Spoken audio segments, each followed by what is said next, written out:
Caiu de 9,8 para 9,2 o índice de inscritos que deixaram de comparecer à primeira fase do vestibular da FUVEST, realizada ontem. Os candidatos disputam quase 9 mil vagas em cursos da Universidade de São Paulo e da Faculdade de Medicina da Santa Casa.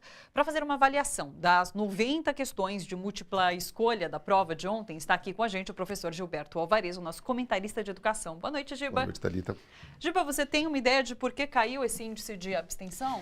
Eu acho que manteve um padrão, Thalita. Foi uma mudança muito baixa. Geralmente, os vestibulares têm em torno de 10% de abstenção. Então, eu acho que é dentro do razoável. Foi normal. Mesmo o número de inscritos no total da FUVEST se estabilizou. Sim. Eu acho que os principais vestibulares, tanto FUVEST como Enem, eles atingiram um patamar máximo de inscritos e também na abstenção. Conteúdo das 90 questões. Foi uma prova muito difícil? Foi uma das provas mais difíceis dos últimos 5 anos mesmo? da FUVEST. Cobrou um conteúdo absolutamente diverso. O conteúdo de história, por exemplo, foi muito maior do que no ano passado. Para variar, ciências da natureza e matemática, os alunos tiveram grande dificuldade, principalmente em química. Das questões de química, 5 tiveram cálculos. Sim. Em ciências humanas, como eu disse agora há pouco, se cobrou muito história. Tá. Em geografia, a prova foi absolutamente complexa. Uma prova interdisciplinar, várias questões cobraram, principalmente língua portuguesa com geografia, uma prova muito bem elaborada, de alta complexidade, Sim. o que pode fazer que a nota de corte ou abaixe em relação ao ano passado ou se mantenha no mesmo patamar. Os alunos tiveram dificuldade, principalmente em ciências da natureza e matemática. Ciências sociais, você quer destacar alguma? Teve alguma questão sobre atualidade, alguma questão mais crise de refugiados, poluição? Teve uma questão sobre aquele menino de 4 anos que apareceu morto. Um sírio, na Síria. Comparado com o Marcelo Mazagão, que a mídia esqueceu que, na verdade, não era uma figura só sobre o sírio, tinha um texto do Marcelo Mazagão junto, para fazer a comparação entre as imagens. No caso de língua portuguesa, uma prova difícil, onde os livros obrigatórios, eu falei isso a semana passada, muitas vezes você ouve aquelas dicas, não, assista os filmes sobre os livros.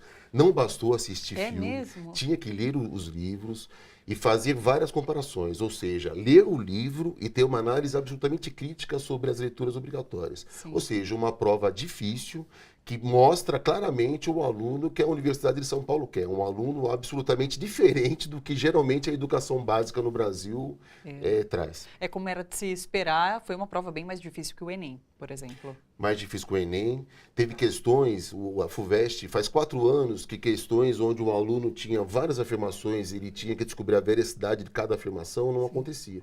Então, foi uma prova muito trabalhosa, de muita leitura, e nessas questões que o aluno tinha que verificar várias afirmações, isso tornou a prova muito mais difícil, o aluno teve que ficar muito mais atento. Ou seja, o fator planejamento do tempo e o cansaço, além da dificuldade da prova, com certeza tiveram um peso muito grande. Você sabe uma média de tempo que os estudantes ficaram fazendo essa prova? Se ele gastou mais de 4 minutos para resolver cada questão, ele não conseguiu fazer a prova até o final. É mesmo? Não conseguiu, foi uma prova muito trabalhosa. E se ele perdeu muito tempo com uma questão, e em todas as áreas, isso também é uma novidade. Seja ciências humanas ou mesmo ciências da natureza, se o aluno gastou muito tempo numa questão, ele teve dificuldade de passar para as outras disciplinas. É uma tendência para outros vestibulares isso? As provas ficarem mais complexas, mais difíceis? Teve uma novidade a semana passada em relação ao Exame Nacional do Ensino Médio. O governo quer tirar a certificação do ensino médio da prova do Enem. Se a certificação cair do Enem, se espera que a própria prova do Exame Nacional do Ensino Médio fique mais difícil, porque um dos parâmetros para colocar na prova do Enem questões de complexidade baixa é justamente a obrigatoriedade do Enem certificar o ensino médio. Sim. Tirando isso, muito provavelmente a prova do Enem o ano que vem pode ser uma prova mais difícil. Mas isso é muito ruim para a maioria dos brasileiros que frequentam escola pública, por exemplo. Não tenho dúvida. Ele já perdeu essa característica da certificação, Sim. O que pode transformar o Enem pura e simplesmente num vestibular. Sim. O Enem não é pura e simplesmente um vestibular. Ele serve como um grande portal de acesso ao ensino superior e também para aqueles adultos que queiram certificar o ensino médio.